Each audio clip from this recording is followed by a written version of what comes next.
A man and a woman are dead from a nearby plane crash. A twin-engine Piper Navajo crashed into a Delaware County field near Daleville last night. The crash occurred around 11 p.m. in a foggy and rainy conditions. However, the Indiana State Police aren't sure if any weather played a role in the crash. The plane had originated from LaGrange, Georgia, and was en route to Anderson when it went down. The police secured the site, and when they were securing it, they did find 2 survivors, a St. Bernard and a Labrador Retriever, that were aboard the plane and were pulled from the wreckage. They are currently in bad condition and are being treated by veterinarians in Anderson. A deadlocked jury in the David Camm murder trial finally reached a verdict late last night.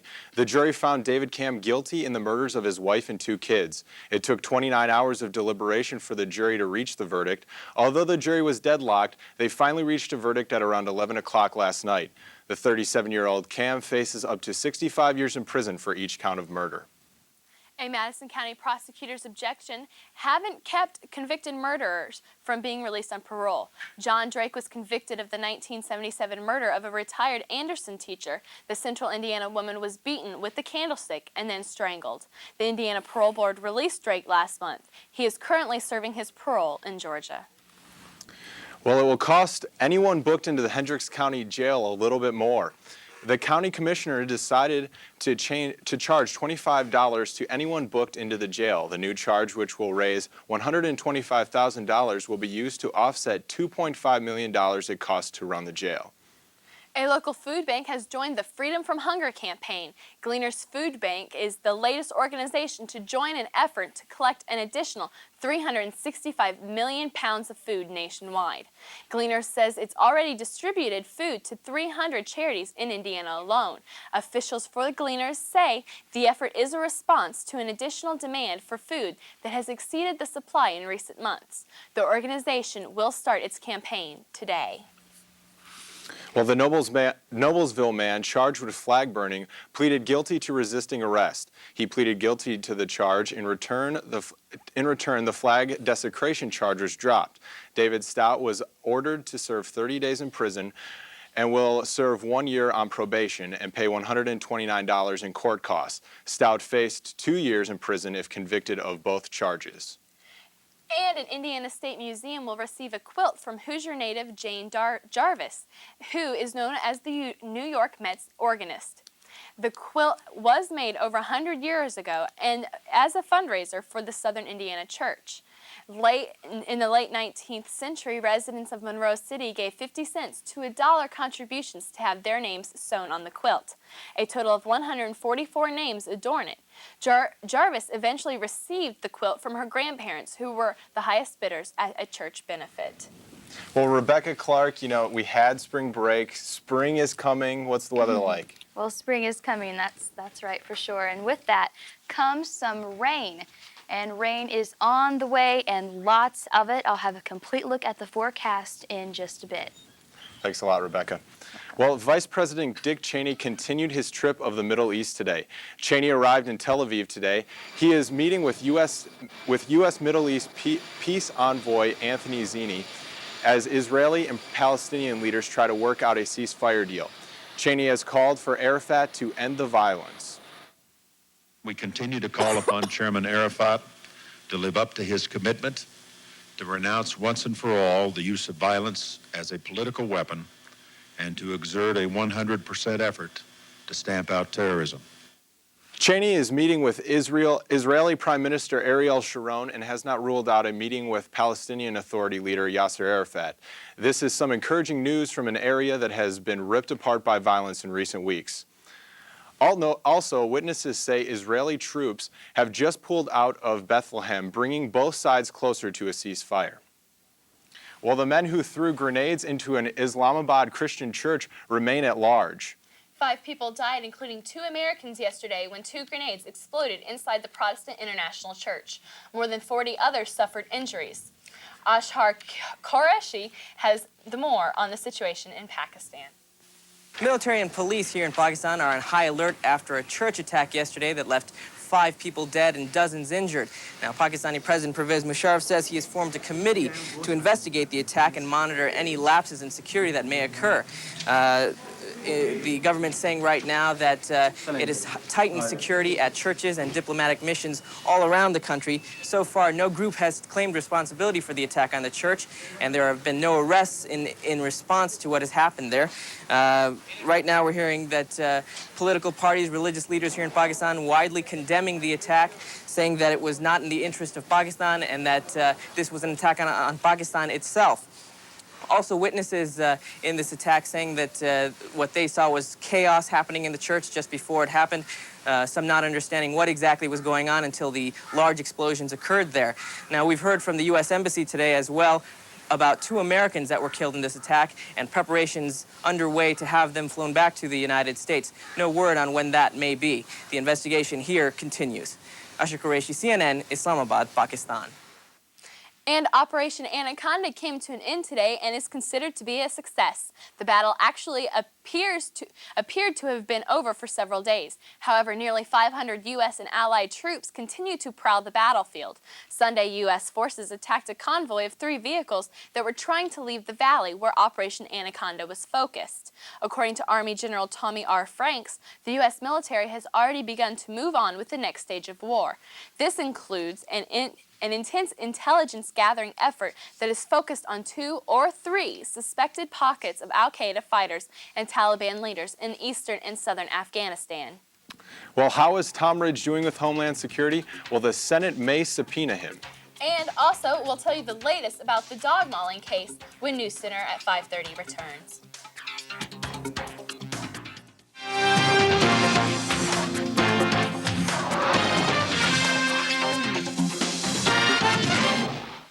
Homeland Security Director Tom Ridge may be subpoenaed by the Senate.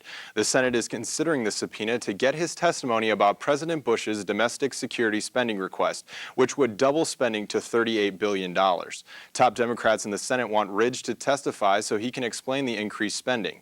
The Bush administration is against Ridge testifying before a committee, but a subpoena may force him to.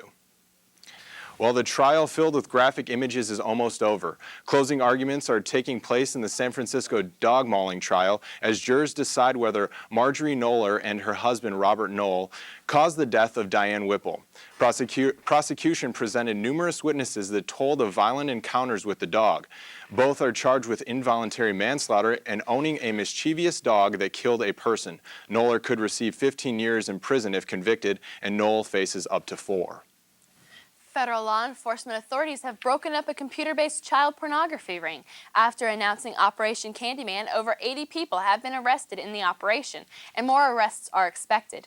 After holding a news conference with the FBI officials, Attorney General John Ashcroft revealed that a string of operations had begun in January of 2001, and it still continues today. And he said that prior to Monday's announcement, the FBI had arrested 86 people on child pornography grounds, and that 27 members of an email group have been arrested and admitted to molesting 36 children. And attorneys for 9 states were in court today, and they were seeking tougher antitrust penalties against the software giant Microsoft. Lawyers told a judge that Microsoft should be forced into releasing its blueprints for their internet browser. They hope that releasing these blueprints would spark competition in the market that is already completely dominated. Lawyers for both sides gave statements in the first week of hearings to determine what penalties Microsoft should face in the historic antitrust case that found the software giant operation illegal as an illegal operation. Drug testing in schools is in the courts again. The Supreme Court is hearing a drug testing case tomorrow. 3 students sued the Tecumseh School District in Oklahoma for a policy which asks all students involved in after-school activities to consent to drug tests. At issue is whether the Fourth Amendment allows drug tests without evidence the student or school has a drug problem. A 6-alarm fire in Boston is believed to be the act of an arson. The fire sent 2 people to the hospital with smoke inhalation. No one was living in the 3-story building when it caught fire. A fire in the same building over the summer killed 1 person. The Supreme Court is turning away the Unabomber. Without comment, the court today refused to consider Theodore Kaczynski's appeal for a new trial in the Unabomber case. Kaczynski wanted the court to erase his 1998 guilty plea in a nearly 20-year string of mail bombings. The attacks killed 3 people and injured more than 20. The Harvard-educated mathematician is now serving a life sentence in a Colorado prison. Well, with rain forecasted for tonight, the floods in Tennessee and Kentucky have no end in sight. The Cumberland River in Kentucky is swelling, and most in the area have gone to higher ground. Schools are closed, businesses have been damaged, along with the roads. The storm is being blamed for 4 deaths in Tennessee. Hopefully some relief will come to the area soon. And, you know, Rebecca Clark, I hope we don't see that kind of torrential downpour that they saw there. We are going to see a lot of rain coming into the area, and there's also a flash flood warning for some of the southern counties in Indiana.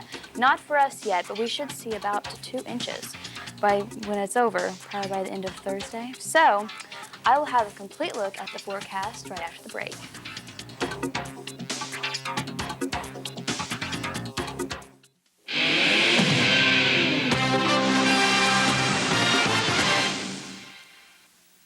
Our weather almanac for this Monday, March the 18th, we saw a high of 47 degrees in Muncie today, and our low is at 39. If you'd like to see the sunset tonight, 6:51 will be a good time to do that, and rise tomorrow morning at 6:47.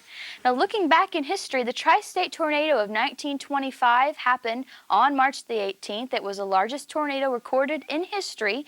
737 people were killed, 74 in Indiana alone, and this huge tornado traveled across 3 states. It was a span of 1.5 miles in diameter. Traveled across Missouri, Illinois, and Indiana, and it was grounded for 220 miles. So we shouldn't be seeing any type of storms like that for this March the 18th, but we will see a lot of rain. Here's a look at the highs for Indiana today. Terre Haute, the warmest part of the state, with 53 degrees. Evansville, Indiana, not far behind with 52. Muncie checking in with 47, and Indianapolis 52 degrees for their high today. Currently outside, it's pretty fair. Temperature 47 degrees. The sun's still popping out. Take a good look at it. You might not see it for a couple of days, and winds are out of the northwest at 7 miles an hour. Here's a look at our national satellite. We're completely covered by clouds. There's a band right here. We'll see that on our surface map, and you can see where this precipitation is going to be coming from. But under cloud cover for the majority of the United States, as we zoom in, clouds headed into Muncie, into the area, and will be settling over us for the rest of the evening and pretty much into Thursday. So that's why I said if you'd like to see the sun, go out and do it now. Here's a look at the radar. Large amounts of rain to the south, flash flood warnings going on, and flash flooding is the #1 weather-related killer, so we need to be very careful and watch out for that. As we zoom in, here's where the flash flood warning is for the southern part of Indiana, the southern states. But we're not under any type of flash flood warning for northern Indiana. Here's a look at the surface map. The front coming in, and here comes the precipitation with it, and will be settling over us for the rest of the week. So I have to be the bearer of bad news. Here's a look at the lows for this evening. We'll be right between 40s, upper 40s, and lower 50s. Let's see what I called for exactly, a low of 39. So that map was a little optimistic. Winds out of the east at 12 miles an hour, and cloudy skies with rain developing later on. When you wake up tomorrow, the rain continues, so break out the galoshes and carry your umbrella with you. You need it all day. 40 degrees for the high, and winds continued out of the east at 11 miles an hour. Here's tomorrow's surface map.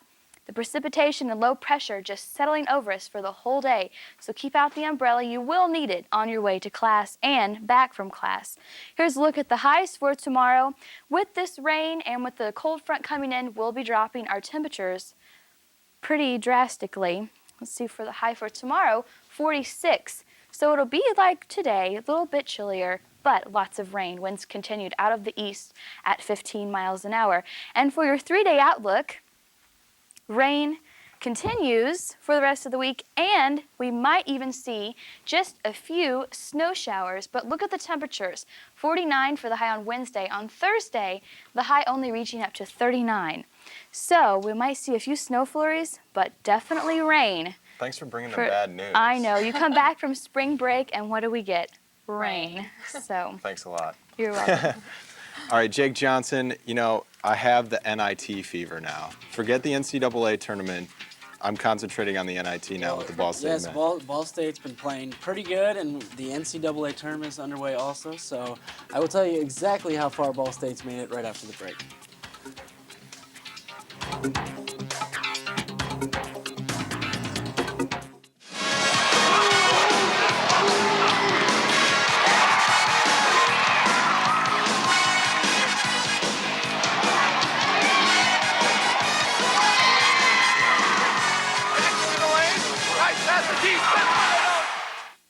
While the Ball State men's basketball team wasn't out having fun in the sun on spring break, they did do a little traveling.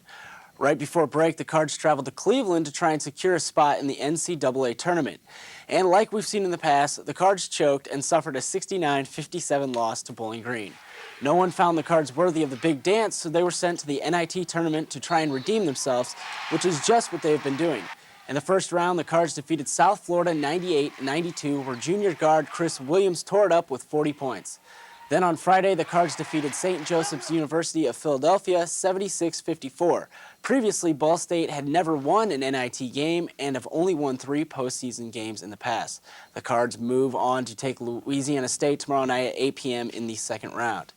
And while the men have struck luck on this St. Patrick's Day season, the Ball State women's basketball team couldn't quite find the Irish in them to pull a win over the Valpo Crusaders.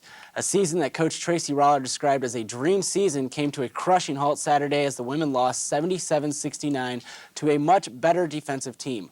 Ball State senior Shayla Crook helped keep the deficit close with a record 10 steals and led the team with 22 points. But it was Tamara Bowie that in foul trouble that threw the Cards into a fast transition ball game, which is not their type of play. But the Cards just had a rough ending to a fantastic season. St. Patty's Day weekend was not only a time for parties and green beer this year, it marked the start of the NCAA tournament. 64 teams, one weekend, 48 games, and it's been narrowed down to 16 worthy organizations. In the South, Duke has been playing strong like always, but almost stumbled over a prepared Notre Dame team who defeated Charlotte in the first round. The Hoosiers, surprisingly, are still standing by beating Utah and UNC Wilmington and take on Duke Thursday night. And look out as the Cinderella Kent State pulls some upsets of their own and landed themselves in a game against Pittsburgh. In the West, it was UCLA that took the opportunity to knock off #1 Cincinnati along with Ole Miss.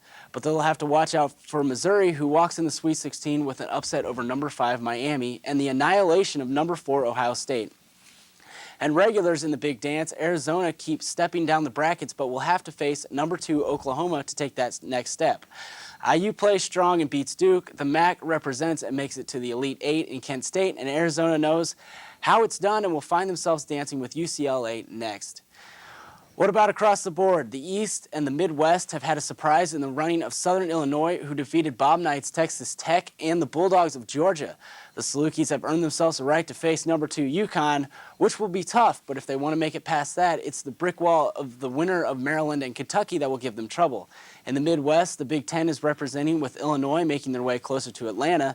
The Illini have to beat the Jayhawks, though, if they want to party till 8 in the morning. How about those Ducks? Oregon has stayed quiet but played strong. They've made their move past Montana and Wake Forest and step up to the plate to face Texas in what should be a good game. I call Maryland UConn in the 1-2 game, and in the Midwest, the Big Ten holding up to take on the Ducks. Tournament play resumes on Thursday. It's a big tournament out there. We only have 16 teams left. So what are your picks for winning the NCAA? You know, tournament? being a Hoosier myself, I'm going to have to go with IU. Come I on. think Oregon's coming from the bottom. They're going to do pretty decent. Illinois, you got to go with the Big Ten. I'm saying Duke all the way, Duke. but I have to agree, Duke's my choice. thanks, Jake. Coming up on NewsCenter, we'll take one last look at our weather. And Nathan Lane and Matthew Broderick have taken their final bows for the producers, or have they? Find out when NewsCenter returns.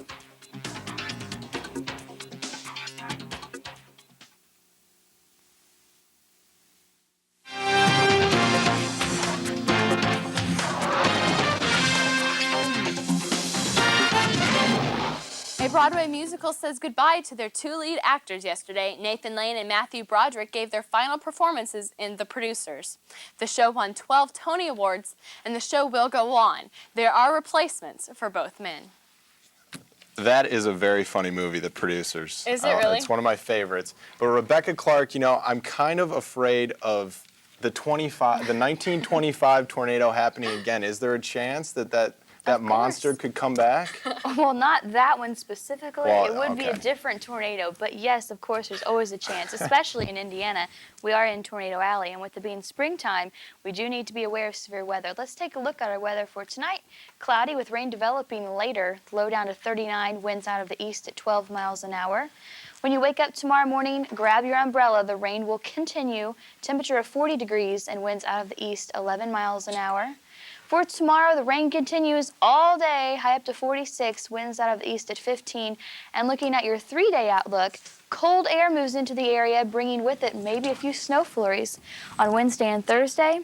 So some precipitation for the rest of the week. Right. So keep the umbrella handy. At least it's rain and not snow. I mean, that's always a plus, I guess. Well, there's No, a chance it's for not. a flurry on Wednesday. So, Any precipitation is not my friend. you know, you like sunny skies. Yes, I do. Thanks. No Thanks, problem. Rebecca.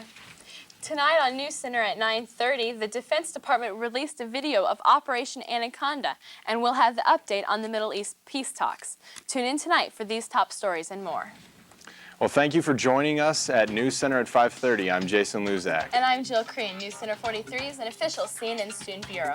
Be sure to tune in tonight for NewsCenter at 9:30.